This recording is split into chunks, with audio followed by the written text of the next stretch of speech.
Now to the city of Tel Aviv, where Israeli police have cordoned off a debris impact site in the city following a missile strike. Visuals on your screen show a large impact zone with debris scattered across what appears to be a road near a residential area. Police teams are on the ground securing the site where a deep crater has been formed by the strike. Israeli emergency services have reported multiple injuries, though details on the exact locations remain unclear. The images also show damaged parked vehicles hit in the blast, highlighting the intensity of the strike. Meanwhile, Donald Trump and his Secretary of State Marco Rubio have indicated that the conflict with Iran could be nearing an end.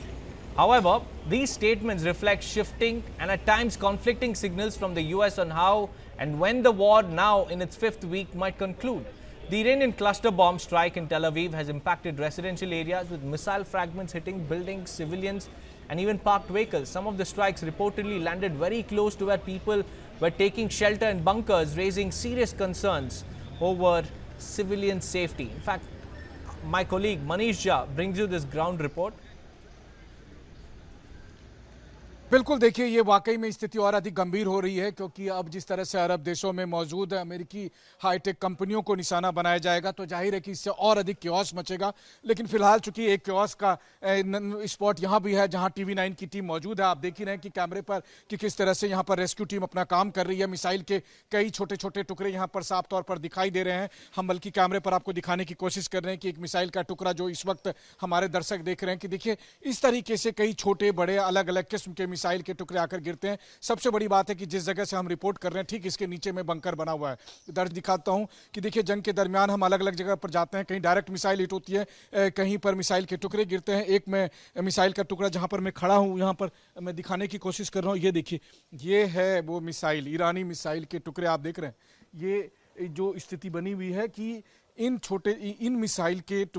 मिसाइलों के जरिए, जिसके टुकड़े इस वक्त मेरे हाथ में मौजूद है, 2000 किलोमीटर दूर से ईरान मिसाइल से टारगेट करता है तेल अवीव को, जेरूसलम को, हाइफा को, बीर सेवा को और दूसरे और इलाकों को। और ये साफ तौर पर आप देख ही रही हैं कि मिसाइल के ये छोटे से टुकड़े, अब क्या है कि चाहे मिसाइल के छोटे टुकड़े आए, बड़े टुकड़े आए, कई बार छोटे टुकड़े की सीधे लोगों को लगे और उसकी वजह से लोगों की जानें चली गई, लोग गंभीर रूप से घायल हो गए। वहीं दूसरी तरफ अगर मिसाइल के बड़े टुकड़े हैं और वो अगर इमारत पर आकर गिरे तो कई बार पूरी इमारतें ढह गई है।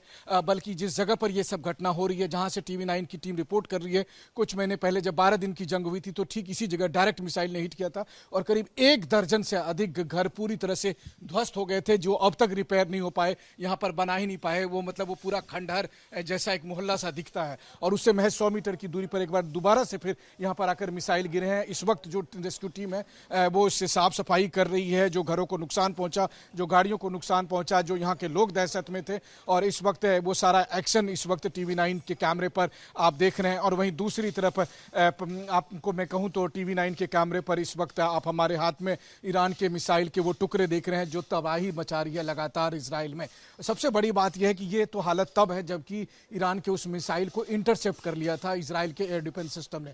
आसमान में इंटरसेप्ट होने के बाद क्लस्टर बम के टुकड़े अलग अलग तरीके से कई किलोमीटर के दायरे में फैलते हैं। और आप सोचिए कि अगर ये किसी के भी शरीर में जाकर लगेगा, क्योंकि जब वो आती है तो एकदम बिजली की रफ्तार से आती है और फिर जाकर जहां जिसको लगती है, तो पर्पस यही होता है कि ज्यादा से ज्यादा कैजुअलिटी हो। इसीलिए वॉरहेड के साथ क्लस्टर बम को जोड़कर भेजा जाता है और जब वो तेल अवीव के आसमान में फटते हैं तो फिर तेल अवीव में 25-50 किलोमीटर के दायरे में जहां भी होता है वहां पर नुकसान होता है, दिखाई देता है। कल हमने देखा कि किस तरह से तेल अवीव के अलग अलग हिस्से में नुकसान हुआ, बल्कि अमेरिकी दूतावास और इंडियन एम्बेसी के सामने नुकसान हुआ था। और एक बार फिर वही नज़ारा यहाँ साफ तौर पर आप देख रही हैं।